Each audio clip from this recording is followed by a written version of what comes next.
ছেলে মেয়ের ইচ্ছা পূরণ করতেই অনলাইন থেকে বীজ কিনে লেটুস গাছ করেছিলাম। খুব সুন্দর লেটুস গাছ হয়েছে। 1 মাসের মধ্যে যে এত সুন্দর হয়ে যাবে এটা আমি ভাবতেও পারিনি। টাটকা টাটকা লেটুস পাতা তুলে এনেছি, তার সাথে পনির এনেছি। এখানে একটা ব্যাটার তৈরি করে নিচ্ছি।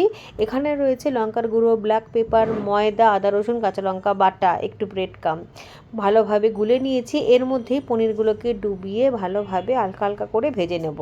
তারপরে একটা সস তৈরি করব, মেয়োনিজ, রেড চিলি সস আর টমেটো সস। সাথে স্লাইস স্লাইস করে টমেটো, পেঁয়াজ আর শসা কেটে নিয়েছি। এই শসা আর টমেটোটাও কিন্তু আমার বাগানের। এখানে নিয়েছি আমুল স্লাইস স্লাইস চিজ আর বার্গার ব্রেড। ব্যাস সব কিছু সাজিয়ে গুছিয়ে নিয়েছি। শুধুমাত্র পনিরটাই ভালোভাবে একটুখানি ভেজে নিতে হবে। পনিরের বদলে কিন্তু চিকেনও দেওয়া যায়। আমি যেহেতু চিকেন টিকেন খাই না, তাই আমি পনির নিয়েছি। আপনারা চাইলে চিকেনটাও করে নিতে পারেন। চিকেনের সাথেও কিন্তু বার্গার বেশ ভালো লাগে।